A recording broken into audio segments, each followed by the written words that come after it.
Thank you, Mr. Speaker, and I thank my friend from Oklahoma, the chairman of the House Appropriations Committee, Mr. Cole, for his leadership at helping negotiate a really important bill to keep government funded. As has been duly noted along the way, over these past year, roughly 6 months, this House, the last majority in the last Congress, passed over 70% of the government funding bills, Mr. Speaker. We passed them to the Senate, and back then, Chuck Schumer and the Democrats were in charge, and they chose not to pass a single House appropriations bill, not one. The House, under Republican majority, not always with help from the other side, but we still got it done on our own, passed over 70% of the government funding bills, and then eventually got to a point where we had to let the Senate try to get something done, which unfortunately they didn't, and then we got to the verge of a shutdown, and we said we are not going to let that happen, and we had a short-term funding bill. And here we are again, we're on the eve of another potential shutdown, and this Republican majority said we're not going to let that happen. In fact, this Republican president, Donald Trump, said we're not going to let that happen either. It would be irresponsible to have a government shutdown. And maybe it's because Donald Trump said he's for it that then the Democrat leadership decided they were going to be against it. And when did they decide they were going to be against this bill? Before the bill was even written. Before it was filed, they came out against it and started saying things that were in the bill when it wasn't even written, Mr. Speaker. You heard them talking about cuts to Medicare, cuts to veterans. The bill wasn't even written, and they were already making up stories to try to figure out how to vote no and shut the government down. That's sadly where this Democrat Party has gotten. The Democrat Party of today is a leaderless, rudderless ship. They don't have an agenda. You saw it at the State of the Union, Mr. Speaker, when you saw President Trump not only laying out his agenda that 77 million people, a majority of Americans, went to the polls to elect. The mandate that President Trump got, not just with a majority of Americans and a majority of the Electoral College, but all seven out of 7 swing states all voted for President Trump because they wanted that agenda implemented. And what irrates the Democrats the most? The fact that President Trump is following through on the promises that he made, actually doing the things he said he would do. He's securing the border. That was the #1 issue all across this country. No matter which state you went to, people wanted a secure border, and he's following through on it. And yet the Democrat Party is criticizing him for doing that part of his job. Rooting out waste, fraud, and abuse in government, something that should be bipartisan. In fact, it used to be bipartisan to root out waste, fraud, and abuse, but now because Donald Trump is doing it, the Democrat Party of today up here in Washington is so consumed with hatred that they oppose even rooting out waste, fraud, and abuse. That has been not only highlighted up here, but people around the country are talking about getting rid of that waste once they've seen it. A lot of this was a veil that was pulled down where people couldn't even find out what was going on because the payment systems were being hidden by the Biden administration. We couldn't even find out about a lot of that spending that we were anecdotally hearing about. But finally, you saw it on full display. And it was so embarrassing that some of those employees have left. Fortunately, a lot of that taxpayer money that was being wasted is now being saved, and the money is being recouped so that we can shore up programs that work vitally for people. The president talked about Social Security, a program that we help protect. When you've got somebody that's listed as 300 years old in the Social Security system, that shows you the kind of fraud and abuse that's going on. And the fact that President Trump is willing to confront that and take it on so that people actually paid into the program their whole lives can get the benefits they deserve.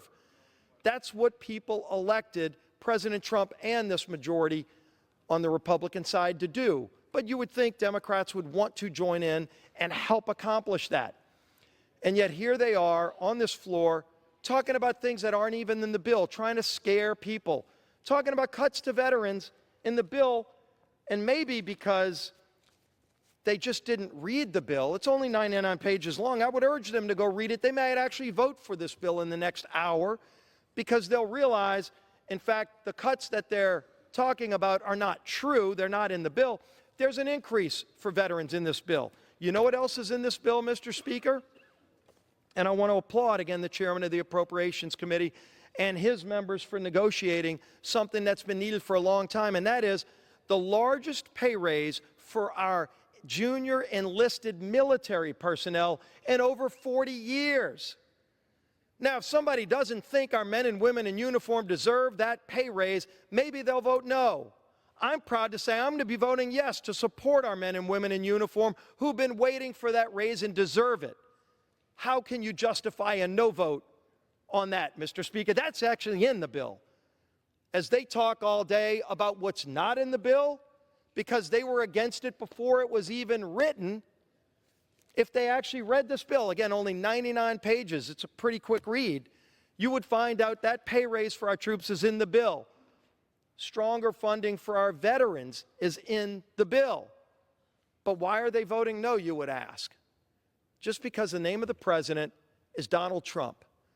I think the people of this country are fed up with that kind of hatred that consumes people here in Washington.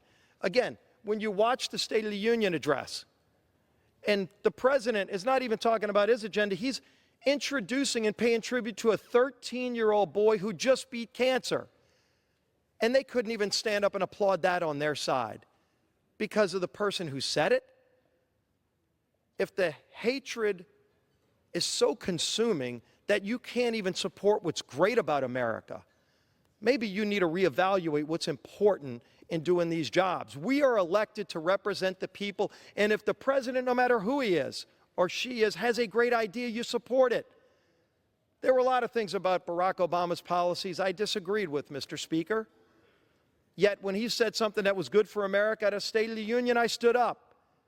We actually worked with the president. The chairman was part of that, Chairman Cole, in passing the 21st Century Cures Act, last bill that Barack Obama signed, to help put more funding into NIH so we could cure major diseases. We protect those gains in this bill. But if they're advocating to vote no, they're advocating for a government shutdown. It's a binary choice. It's not like there's a plan B behind door number 2, Mr. Speaker. So if the plan is to vote no, what you're really saying is you want to shut down the government. And I know a lot of Democrats, we all get to bring a guest to the State of the Union.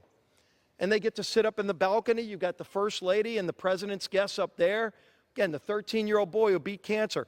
The widow of a slain police officer who was in the balcony that they would not even applaud and pay tribute to. But they were there too, but everybody else got to bring a guest. Most Democrats bragged that they were bringing federal workers as their guests. You saw a lot of them holding rallies out in front of federal offices with federal employees, some of who hadn't shown up for work in 3 years since COVID, but they found their way to the office, not to work, but to protest. Democrats are about to vote to furlough all of those federal workers. Why? Not because of what's in the bill. They've been telling you stories that aren't even true about what's in the bill. They don't like it because of the name of the President of the United States. Aren't we bigger than that? Aren't we a better country than that, Mr. Speaker? This is our responsibility to get this job done and then turn the page and go to work. This is the business, frankly, of the Biden administration that we're cleaning up. And we all ought to join together and finish that and then come together and start a real appropriations process where we move not just 70% of the bills in the House and 0 in the Senate. And Senator Thune, to his credit, as the new majority leader, has vowed to actually work on a true appropriations process so we're not working at the midnight hour on CRs, but where we can actually have a full functioning appropriations process, something we haven't seen in this town in a long time. We have to first take care of yesterday's business before we can start on tomorrow's appropriations process. And so it's critical that we get this job done, not to vote to lay off and furlough all the federal workers, the TSA agents. You won't even be able to go to the airport or your favorite federal park if they got their way. Let's actually get our work done so we can start a 12-bill appropriations process that moves through the Senate too, where you can actually have a negotiation between two sides of the aisle. Again, something we haven't seen in a long time, but is long past due. It's a new day in America.